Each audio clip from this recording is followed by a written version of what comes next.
Look, I've spent decades analyzing policy failures and regulatory capture in Washington, but nothing quite prepared me for what I discovered when I started looking into what's actually in our bathrooms. We trust these spaces implicitly.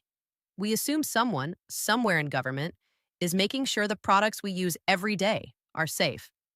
That assumption, I'm afraid, is dangerously misplaced. Your bathroom might be the most toxic room in your house, and the worst part is that you probably have no idea. Let me walk you through what I found. And trust me, you'll want to check your own bathroom after hearing this. Let's start with something you've probably noticed but dismissed as harmless. Those dark spots in your shower corners behind the curtain creeping along the ceiling? That's mold, and it's doing far more damage than making your bathroom look dirty. Here's what most people don't realize. Mold doesn't just cause sneezing and allergies. The latest neurological research shows it can actually mess with your brain in frightening ways. We're talking about brain fog, memory problems, difficulty concentrating, unexplained depression, and anxiety. Neurologists have described the symptoms as remarkably similar to what happens after a serious concussion. Why? Because the toxins these molds produce inflame the hippocampus, the part of your brain responsible for forming memories and creating new neural connections. One night of high humidity is all it takes for mold to start growing and spreading. So, what do you do about it? First, stop feeding it. Keep your bathroom ventilated.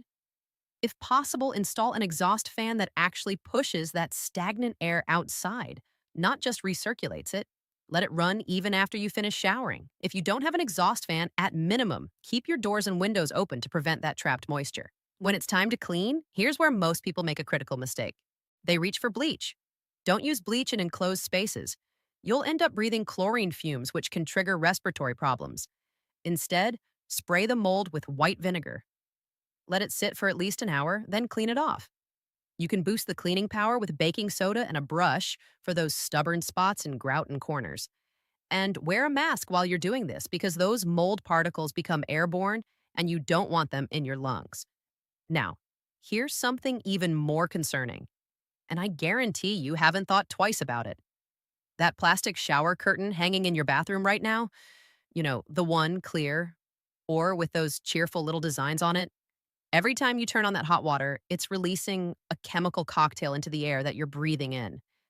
That new plastic smell that some people actually associate with cleanliness, that's the smell of toxins being released into your shower.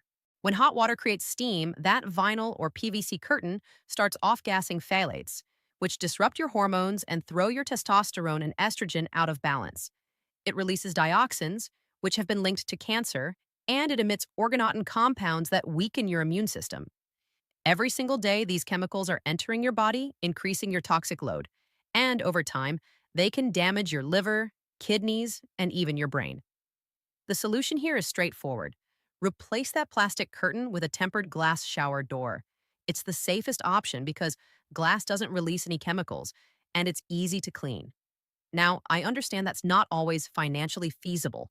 If you can't install glass, at least get rid of PVC and vinyl curtains. Look for fabric curtains that are treated to resist mold, or find plastic curtains that are specifically certified as phthalate-free and low in volatile organic compounds. That low VOC label means it releases fewer chemicals when exposed to heat and steam. Whatever you choose, wash it regularly, keep your bathroom well ventilated, and if it's fabric, make sure it dries completely between uses. But here's where it gets really personal. I want you to go look at your shampoo bottle right now. Look at the ingredients list. If you see words ending in paraben, like methylparaben, propylparaben, or butylparaben, you're putting hormone-disrupting chemicals on your skin and scalp every single day. The science on this is clear and disturbing. Studies have found parabens in the blood and urine of the vast majority of adults tested. In women, these chemicals mimic estrogen. They can contribute to thyroid problems, weight gain, and increased breast cancer risk. In men, they suppress testosterone, which translates to lower energy levels, reduced sex drive, erectile dysfunction, and higher prostate cancer risk.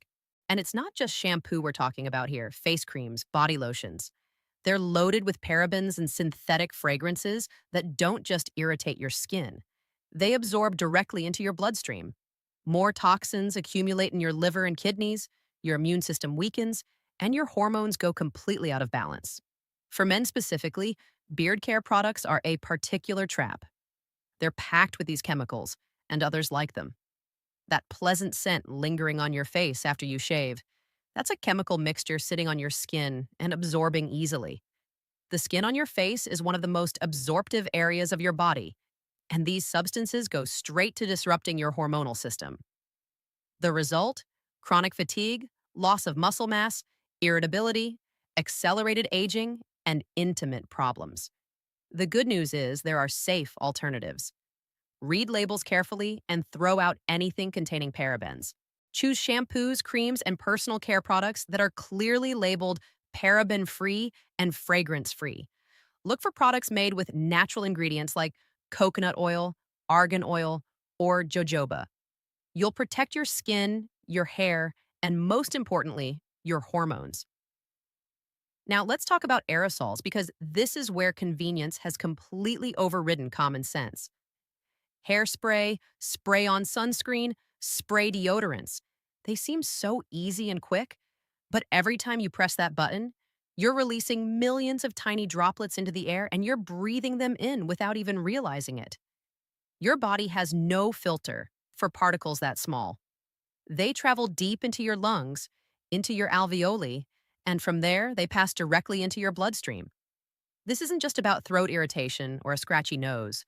Over time, this exposure can lead to chronic bronchitis, aggravated asthma, heart problems, and hormonal imbalances. Because many of these products contain synthetic fragrances, industrial solvents, oxybenzone, and aluminum compounds, the solution is simple. Stop using aerosols in enclosed spaces.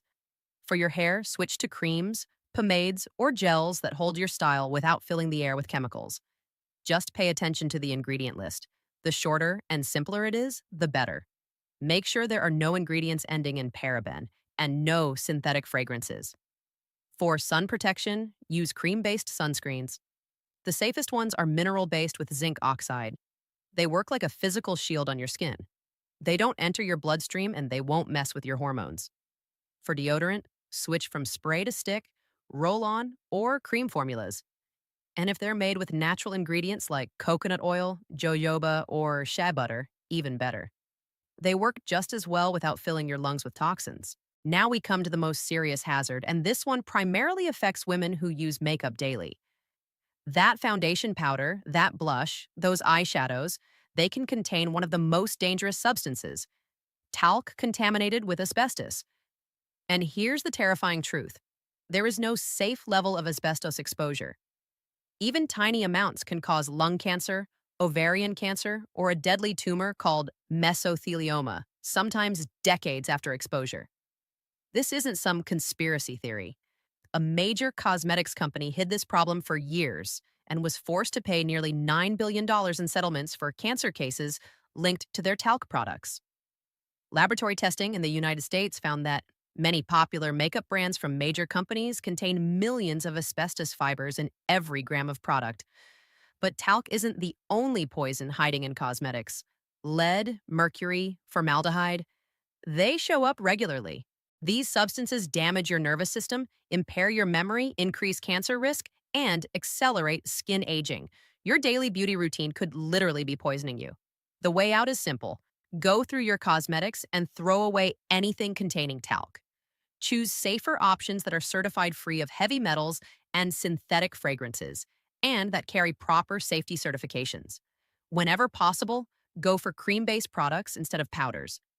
That way, you avoid inhaling these toxic substances altogether. Here's the bottom line, and this is what frustrates me most as someone who has spent a career watching regulatory failures. The government agencies that are supposed to protect us from these hazards have, through a combination of industry lobbying and bureaucratic incompetence, completely dropped the ball. That leaves you responsible for your own safety. You have to be the one reading labels, asking questions, and making informed choices about what products you bring into your home. The market will respond if enough people start demanding better. Your purchasing decisions matter. When you choose safer products, you're sending a message to manufacturers that health matters more than convenience. It might seem like a small thing, but multiply that across millions of households and you've got real change. Your bathroom doesn't have to be a toxic hazard zone. With the right knowledge and some deliberate choices about what you buy, it can actually be what it's supposed to be, a safe, clean space for taking care of.